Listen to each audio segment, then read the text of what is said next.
Welcome back to Rock Your Best Vocals. Jim here, professional singer for over 30 years, professional vocal coach for over 20 years. By the end of this video, I'm going to give you the single biggest insight that you've ever had about chest voice. First of all, we have to understand what chest voice is. It's the most comfortable kind of range that you speak in, and you can kind of feel it resonate in your chest. That's why they call it chest voice. If you're up here, oh, I can feel this resonate up in my head.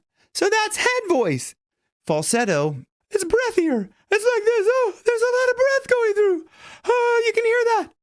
But when it's connected, oh, it's like that. That's head voice. You can feel it resonate up here. But when we sing rock, we really want to feel this chest voice. When you hear your favorite rock singers sing, it sounds like they're singing in chest voice. You may have heard some vocal coaches out there, some people talk about pulling chest, okay? And like they will say that Bruce Dickinson or Ronnie James Dio, these kind of singers pull chest voice.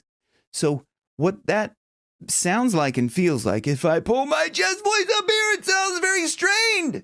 You may hear some vocal coaches out there talking about you have to yell to strengthen your chest voice to get up into that higher range, to sing higher in the chest voice. So if you're doing that and you're having success with that, then you do you, baby boo. I'm not going to, mess with that. Like if you enjoy singing like that, then more power to you. For a long time, I sang like that and got away with it to a certain point. Pulling chest voice and be up here like this kind of, that sort of, it's very strained, right? It's not very resonant. And it's very hard to sing like that. So I would get tired like a half an hour into a 2-hour gig. I'd be like already spent because I'm like pushing all this weight up here and like there's just a lot of effort. And like I said, it worked for me until it didn't. When I got COVID, that really wrecked my voice. So I had to rebuild my voice basically from scratch. It was so bad. Like my breathing capacity and everything was low. That has a big part to play in singing in general. I didn't really understand that before because I had always had that. In trying to get my voice back, everything was going okay, that I thought.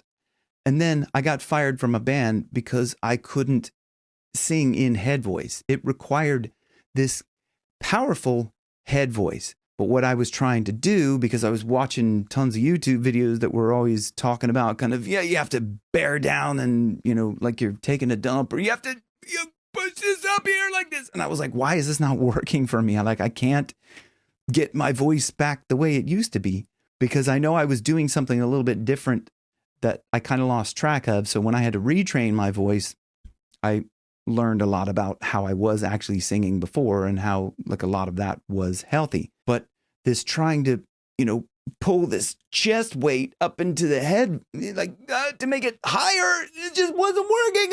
And you may be experiencing that yourself. So I'm guessing that's probably why you clicked on this.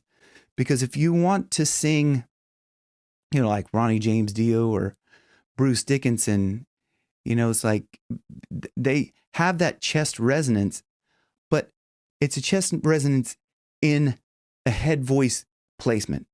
So if you think about Ronnie James Dio, we're off to the witch. We may never come home. I'm starting from this, up here.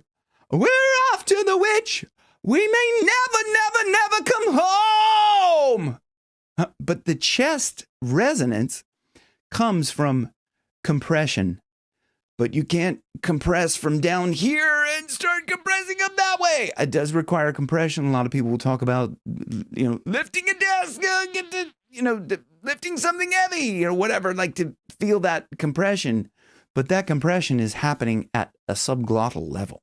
What happens when you compress at a subglottal level below the glottis or the vocal folds, you're cutting off the airflow. The airflow is required to start the vocal folds vibrating. Once you start the vocal folds vibrating, you can compress from below to allow that chest voice sound. Oh! So if you want to sing high in a chest voice, you really have to start with that head voice kind of placement and feeling. So let's just take a C5. So we start there. Ah, ah. We start to cut, and like a lot of guys will say, you can't grow that.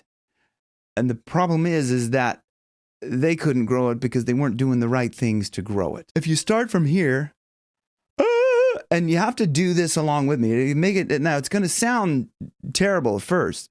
Light.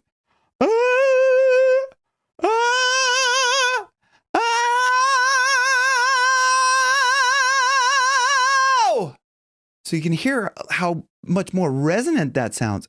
It's a lot easier for me to do that. What I'm doing is using support to support through that, starting with this.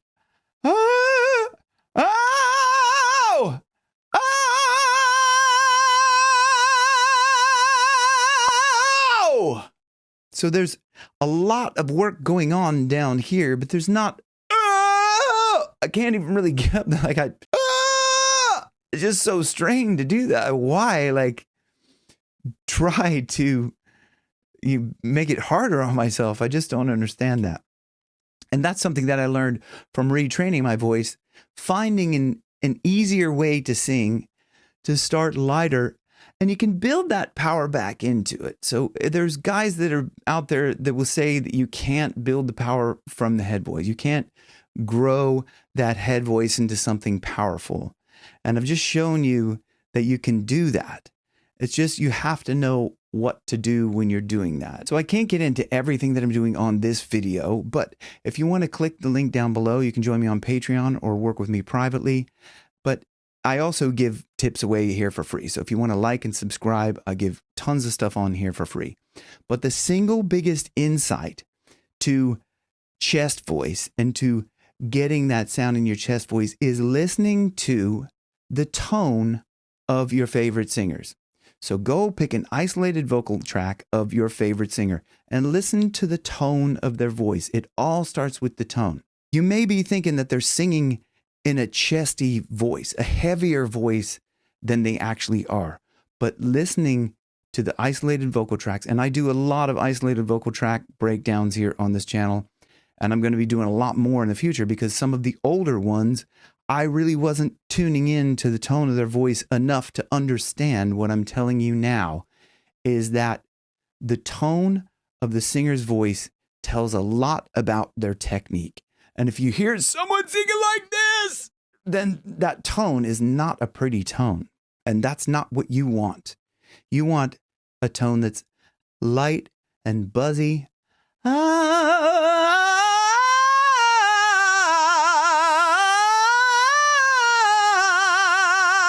You want that light buzzy tone. You want chest resonance in there, but you have to start light and build the power in there. It's not easy, but it's simple.